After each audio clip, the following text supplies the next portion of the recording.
আইন নিজের হাতে তুলে নেওয়ার এক বর্বর ঘটনা ঘটল কুষ্টিয়ার কুমারখালীতে।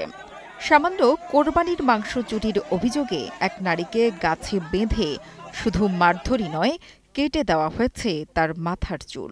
শাওনি আমার হাতে গোস্ত ধরা দিয়ে কষ্ট কি যে এই গোস্তটা নিয়ে যে আমার হাসিলে থন তো, তারপর আমি মনে করলাম যে আচ্ছা আমি তাহলে ছুটছি, তাই কয়া আমি ঘর থেকে বাড়াচ্ছি। শাওনি নীরবের মারে ডাইক দিয়ে বলছে কি এই গোস্ত চোর হয়েছে, গোস্ত চোর হয়েছে, গোস্ত চোর হয়েছে। আমি বলছি গোস্ত আমি কি করবো, আমি আসছি গোসল করতে, গোসল করবো। তা আমি গোস্ত কি করবো, আমার তো গোস্ত ফ্রিজে অভাব নেই, তা আমি গোস্ত কি করবো। আমি এই কথা বললাম, তখনই আমার হাত বাঁধলো।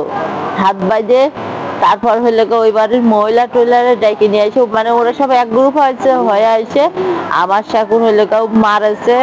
তারপর আমার পিঠ মিট না, আমার পিঠ মিট কাটে দিচ্ছে, আমার পা কাটেছে, আমার হাত কাটেছে।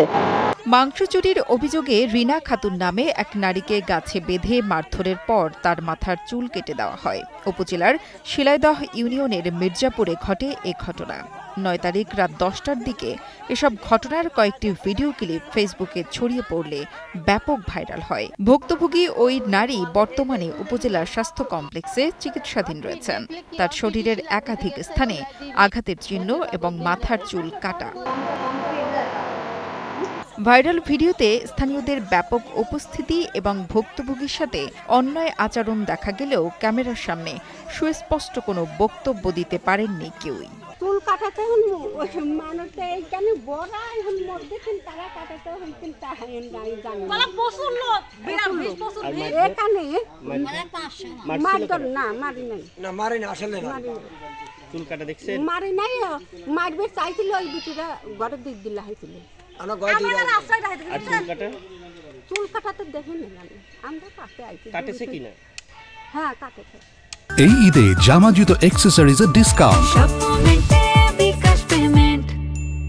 মানে এই যে চুরি হয়েছে কি, গরু কারা নেছে কি বিষয় আদি এটা আদেও জানি না। মাথার চুল কাটছে জানি, মাথার চুল কাটার বিষয়েও আমি ওই সময় আমার নখদর্পণে ছিল না। পরে শুনছেন কি? পরে শুনি নাই। আমি ওই অসুস্থ অবস্থায় পরে এখন কুমারখালী গেছি জরুরি ফার্মেসিতে ওষুধ কিনে বাসায় যাচ্ছে। এই যে একজন তবে বর্বর এ ঘটনায় এখনো কোনো মামলা বা অভিযোগ হয়নি বলে জানান কুমারখালী থানার ওসি। গতকাল রাত্রে আমরা একটা সংবাদ পাই যে রিনা নামে এক মহিলা পার্শ্ববর্তী এক বাড়িতে কোরবানির মাংস চুরি করতে গিয়ে হাতে নাতে ধরা পড়ে, এবং ধরা পড়ার পরে ওই যে মহিলাটি চোরকে ধরেছিল সে এবং স্থানীয় লোকজন এসে চোরকে গাছের সাথে বেঁধে রাখে এবং তার স্বামী এসে পরে নিয়ে যায়। সন্ধ্যার পরে আবার ওই মহিলা নারী চোরকে স্থানীয় লোকজন আটক করে শুনেছি তার মাথার চুল কেটে দিয়েছে এবং সে বর্তমানে হাসপাতালে চিকিৎসাধীন আছে। কোন পক্ষ থেকে আমরা এই পর্যন্ত কোনো অভিযোগ পাই নাই। অভিযোগ পেলে আমরা বিধি মোতাবেক আইনগত ব্যবস্থা গ্রহণ করব। Desk report, Kaler Kantho.